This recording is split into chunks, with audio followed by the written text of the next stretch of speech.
اور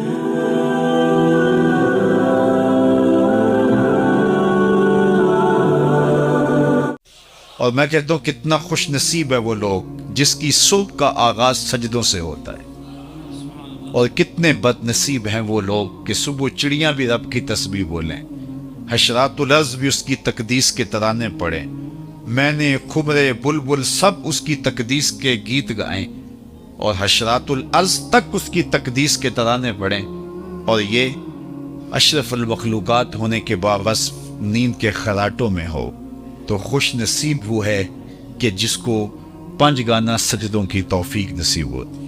قیامت کے دن اللہ تعالیٰ جل شانہ اپنے حضور بندوں کو سجدہ ریز ہونے کا حکم دے گا۔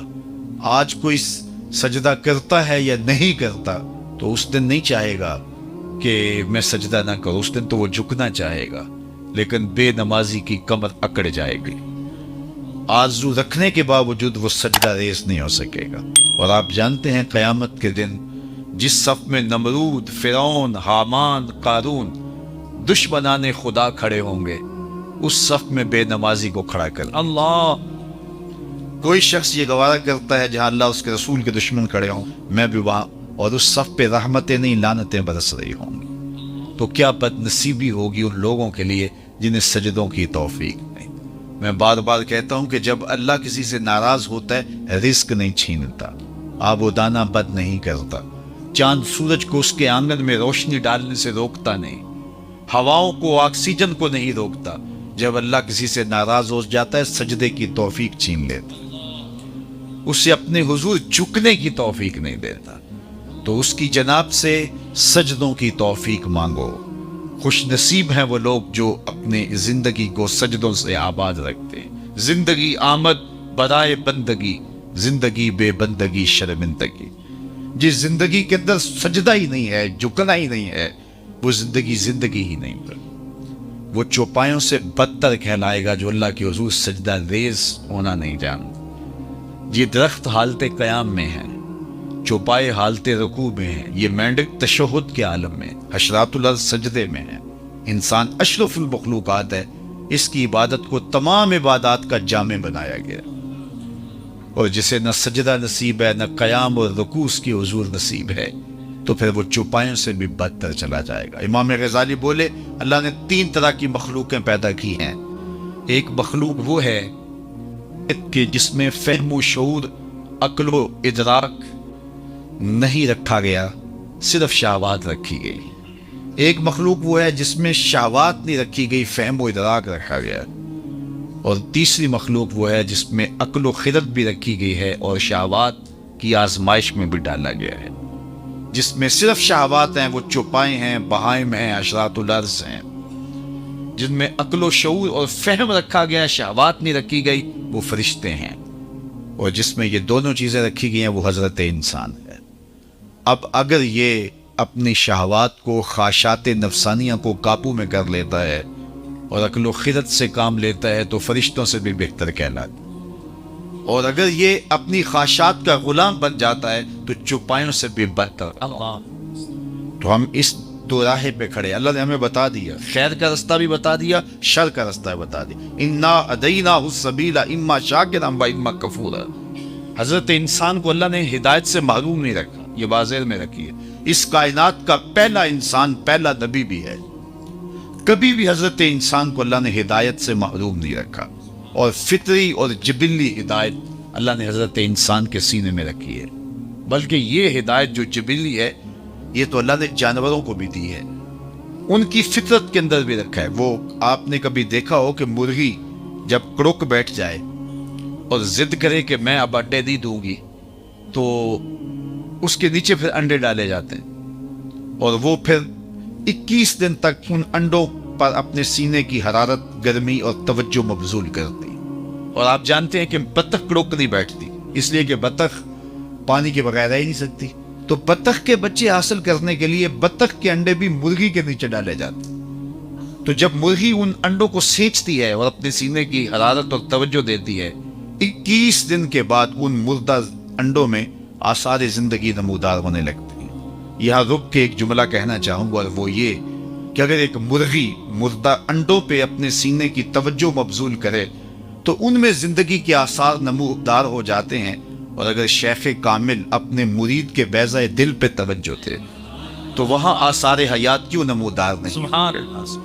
21 دن کے بعد جب انڈے ٹوٹے تو جو نتیجہ تھا وہ فطرت کے مطابق نکلا. بطخ کے انڈوں سے بطخ کے بچے اور مرغی کے انڈوں سے مرغی کے بچے. بطخ کے بچوں نے اپنی ماں دیکھی نہیں، جو سیکھنا تھا سمجھنا تھا وہ مرغی سے سیکھنا ہے. تو چند دن تو گھر والوں نے بطخ کے بچوں کو اور مرغی کے بچوں کو مرغی سمیت باہر نہیں جانے دیا. چھوٹے ہیں ابھی، کوا مضبوط نہیں ہے، کوئی کوا اچک لے گا، بلی اٹھا لے گی، کوئی گرج اٹھا کے لے جائیں گے. 2 4 5 دن کے بعد جب ان کے کوا تھوڑے مضبوط ہونے لگے تو گھر والوں نے مرغی کو بچوں سمیت گھر سے باہر نکالا. کھلی جگہ آئی، اس کے آگے جوہر آ گیا. جب تالاب آیا تو بطخ کے بچوں نے نہ آؤ دیکھا نہ تاؤ، چھلانگ لگائی اور تیرنے لگے. مرغی کے بچے اپنے ہم جولیوں کو اپنی آنکھوں کے سامنے تالاب میں چھلانگیں لگا کے تیرتے ہوئے دیکھ رہے ہیں، لیکن آگے بڑھنے کی ہمت نہیں رکھتے. بطخ کے بچوں کو مرغی نے بتایا نہیں، ماں کو انہوں نے دیکھا نہیں. کس نے کہا کہ تم تیرو گے ڈوبو گے نہیں، یہ بازیچہ ہے تمہارا؟ اور مرغی کے بچوں کے پاؤں کس نے باندھ دیے؟ وہ فطری ہدایت ہے جو اللہ نے ہر ایک چیز کے سینے میں رکھی. تو جس نے بطخ کے بچے کو بھی ہدایت سے محروم نہیں رکھا ہے تو کیا انسان کو محروم رکھے گا؟ حضور کی مجلس لگی ہے، ہجوم عاشقاں ہیں. ایک صحابی کا نام ہے وابصہ بن معبد رضی اللہ تعالیٰ عنہ. وہ آئے اور بیٹھ گئے، اور آداب مجلس بھی یہی ہیں کہ جہاں جگہ ملے وہاں بیٹھ جاؤ. لوگوں کی گردنیں پھلانگ کر کے آگے آنے سے روکا گیا ہے. صدر مجلس کو اختیار ہے کسی حکمت کے تحت کسی کو آگے بلانا چاہے تو وہ ایک امر آخر ہے، اور جہاں حضور ہوں گے وہاں صدر مجلس کوئی اور تو نہیں ہو سکتا. اب آقا کریم بیٹھے تھے، وابصہ بن معبد آئے اور پیچھے بیٹھ گئے. تو میرے حضور نے کہا ادنو یا وابصہ، وابصہ دور بیٹھے ہو نیڑے آ جاؤ. وہ اٹھے تو قریب آ گئے. حضور نے پھر فرمایا وابصہ اور قریب آ جاؤ. حضرت وابصہ اور قریب آ گئے. تیسری مرتبہ پھر فرمایا وابصہ اور نیڑے آ جاؤ. حضرت وابصہ خود کہتے ہیں میں اپنے مقدر پہ قربان جاؤں، میں اتنا نیڑے ہوا، اتنا قریب ہوا کہ میرے گھٹنے حضور کے گھٹنوں سے چھونے لگے. جب اتنا قریب آ گیا نا تو حضور نے مجھے پوچھا وابصہ کوئی سوال پوچھنے آئے ہو؟ میں نے کہا جی حضور میں سوال پوچھنے آیا ہوں. کہا وابصہ جو پوچھنے آئے ہو پوچھو گے یا بتاؤں کیا پوچھنے آئے ہو؟ لوگ تو ترازو گاڑ کے بیٹھ گئے نا. میں تو کہا کرتا ہوں ڈٹھے ورق قرآن دے پھول سارے، تیری شان جیا نہیں کوئی اور ڈٹھا. تیری شان دا کرے مقابلہ جیڑا انہوں عاشقاں اصلی چور ڈٹھا. کوئی نور آکھے کوئی بشر آکھے، پیندہ رات دنے ایہو شور ڈٹھا. اللہ والیاں گل مکا دیتی تساں ہور ڈٹھا اساں ہور. تم نے حلیمہ کی بکریوں کے پیچھے پیچھے دیکھا ہے، سدرہ پر جبریل کے آگے آگے نہیں دیکھا. اللہ اکبر. تو کہا وابصہ جو سوال پوچھنے آئے ہو وہ تم پوچھو گے یا خود بتاؤں کیا پوچھنے آئے ہو؟ انہوں نے کہا حضور اگر آپ بتاتے پھر تو حد ہو جائے. فرمایا تم خیر اور شر کے بارے میں پوچھنے آئے ہو، اچھائی کیا ہوتی ہے برائی کیا ہوتی ہے، یہ تم پوچھنے آئے ہو نا؟ عرض کی جی حضور یہی پوچھنے آیا.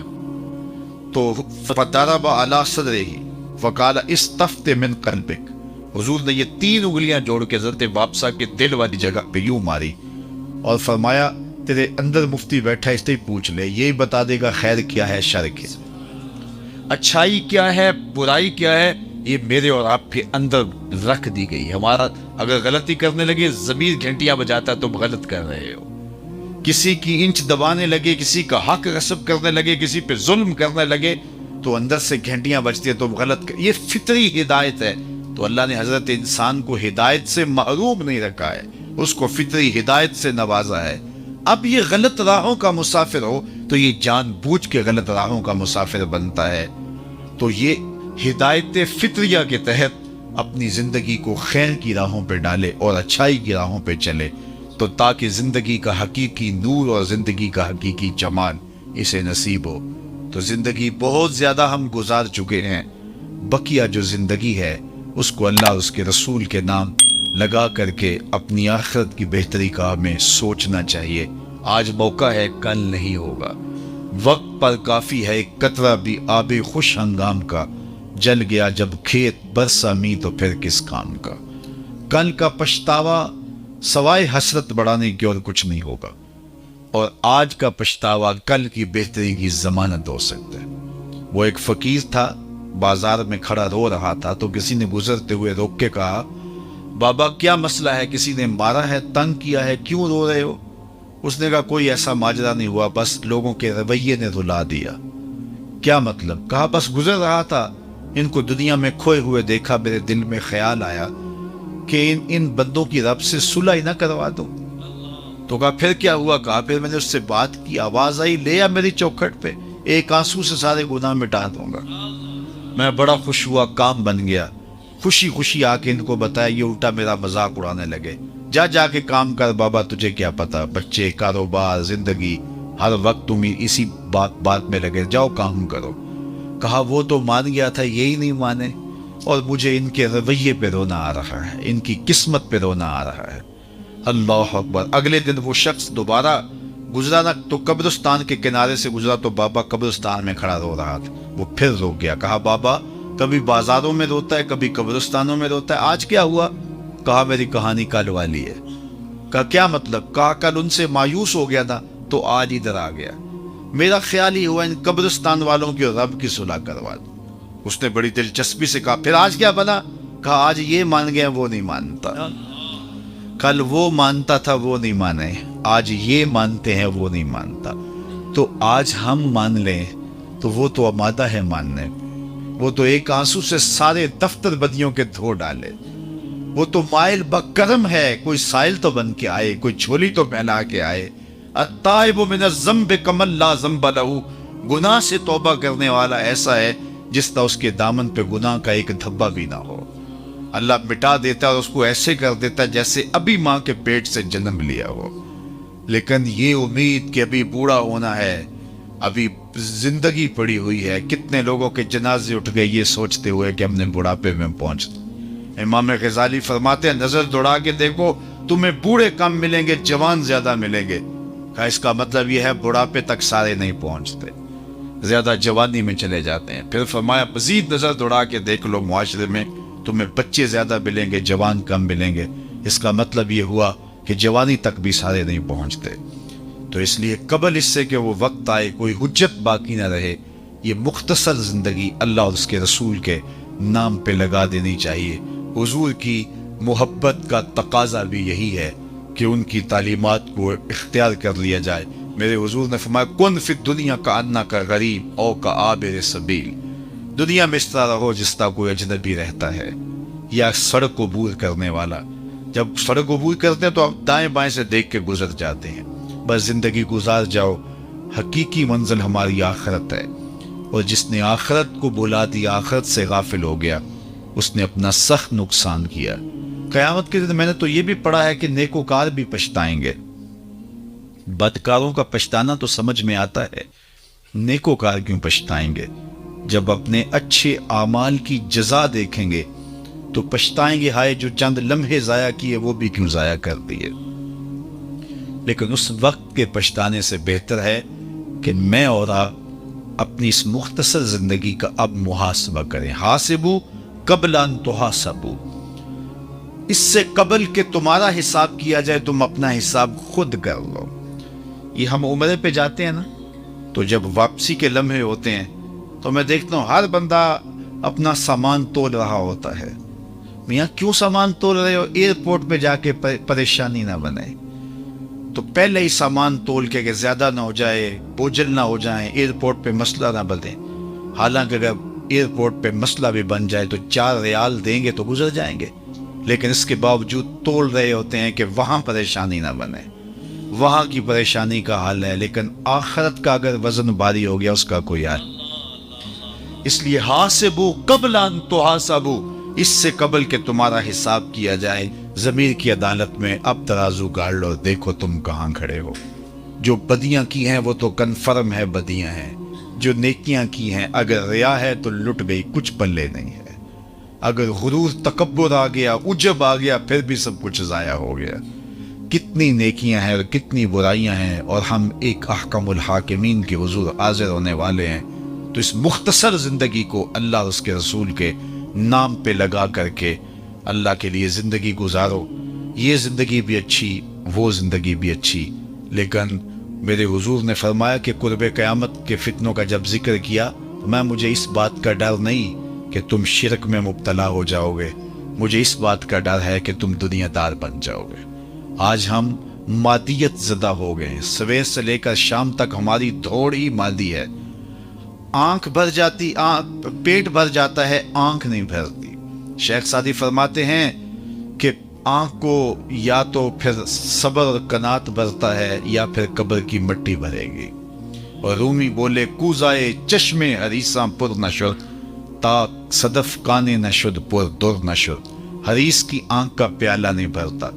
بندے کو پوچھے، وہ کہتا ہے بس جی جو ہے وہ یہ اسی لیے کر رہا ہوں، پیٹ کے لیے لگا ہوا ہوں۔ پیٹ تو 2 روٹیاں صبح مانگتا ہے، 2 دوپہر کو، 2 شام کو۔ پیٹ کا اتنا لمبا چوڑا کوئی مطالبہ نہیں ہے۔ ہمارے پاس تو اتنی دولتیں ہیں کہ ماضی میں لوگوں کے پاس اتنی دولتیں ہوتی نہیں، نہ اتنی سہولتیں بادشاہوں کے پاس تھی جو آج عام لوگوں کے پاس میسر ہیں۔ مجھے اچھی طرح یاد ہے، آج سے 35 سال پہلے لوگوں کے پاس 1 یا 2 جوڑے ہوا کرتے تھے، اور شادی پہ لوگ کسی دوست سے کوئی جوتا مانگ کر کے لے کے جایا کرتے تھے۔ لیکن اس کے باوجود جب کسی سے پوچھتے تھے سناؤ کیا حال ہے، تو وہ لمبا ہاتھ کر کے کہتا تھا اللہ کا شکر ہے۔ تو اس کے لہجے سے شکر ٹپکتا تھا۔ اور آج کسی خوشحال سے بھی پوچھ لیں کہ جس کے اتنے لباس ہے کہ بدلنے کی باری نہیں آتی، موسم گزر جاتا ہے، اور اسے پتہ نہیں کہ اس کے پاس دولت کتنی ہے، تو اسے پوچھا جائے کیا حال ہے، تو وہ کہتا ہے ٹھیک ہے، گزر اوقات ہو ہی رہی ہے۔ ناشکری پھیل گئی۔ اللہ اکبر۔ تو میں ایک دن گزر رہا تھا راستے سے، تو بچے غباروں سے کھیل رہے تھے، تو غبارہ پھوڑتے نا جب، تو پھر وہ کہہ کے لگاتے، ہنستے، تو میں رک گیا اور مجھے اپنے بچپن کی کہانیاں یاد آنے لگی، لوٹ گیا نا اپنے بچپن کی طرح۔ وہ کیا کسی نے